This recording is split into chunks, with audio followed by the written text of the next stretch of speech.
In just about an hour, teachers in Providence are set to vote on a new contract. Good evening, I'm Shannon Heggie. I'm Mike Montecalvo. That contract causing its share of controversy. The city wasn't part of the negotiations, which led to this confrontation right here between Providence Mayor Jorge Elorza and Governor Dan McKee that's still making headlines. 12 News reporter Anita Baffoni has been tracking this story. She joins us live in Cranston, where the teachers are meeting to vote. Anita? Well, Shannon and Mike, dozens of the 2,000 union members are filing into the roads on the Patuxent as we speak. They're set to take that closed-door vote starting at 6 o'clock. Now, that contract is a point of contention for Governor Dan McKee and Mayor Jorge Elorza, who are in the same room today, the first time since Wednesday's clash. There were no handshakes or hellos between Governor Dan McKee and Providence Mayor Jorge Elorza Friday, hours before the Providence Teachers Union votes on the new contract. Mayor Elorza has been hammering for public input on the contract before the vote, but Governor Dan McKee took a different approach, agreeing to keep it private until it's ratified. Once that contract is signed and approved tonight, our work begins. The nature of the state takeover of Providence schools took power away from the city to negotiate and approve the contract. After a copy of the agreement was obtained by 12 News, Mayor Elorza said the deal is bad for the city and its students. What I told him then is what I'll tell him again now. You can't hide from this situation.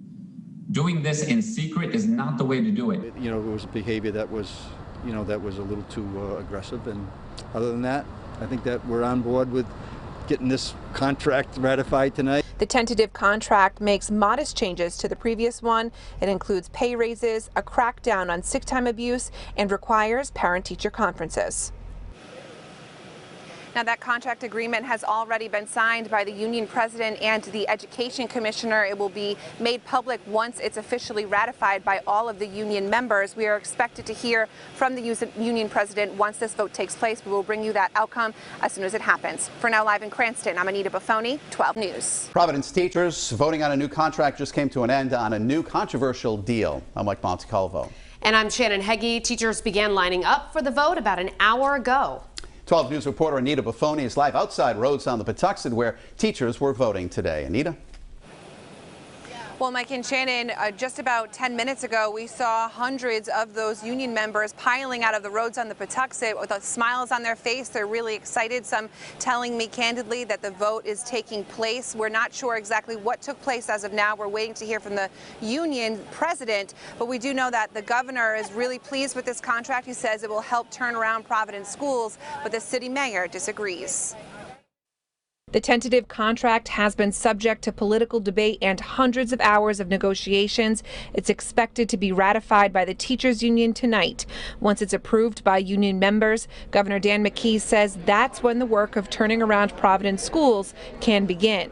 And then we're going to be really laying out why we think it's a step in the right direction.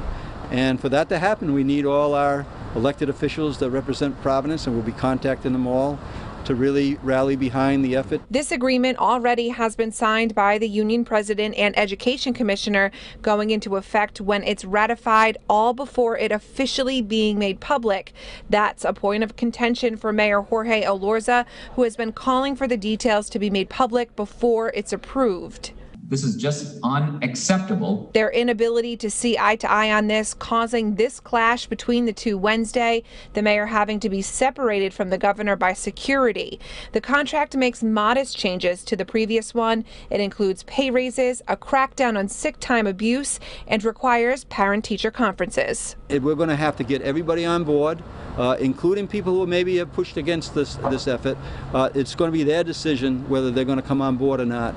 They'll be invited to come on board and help these students in the city of Providence. And as you can see behind me, cars are just lining up, waiting to leave the roads while some are still coming in. So it's a sign that this vote is ongoing. We're expected to hear from the Providence Teachers Union president at some point in the near future. When we speak to that, we'll bring it to you live on WPRI 12. For now, live in Cranston, I'm Anita Baffoni, 12 News.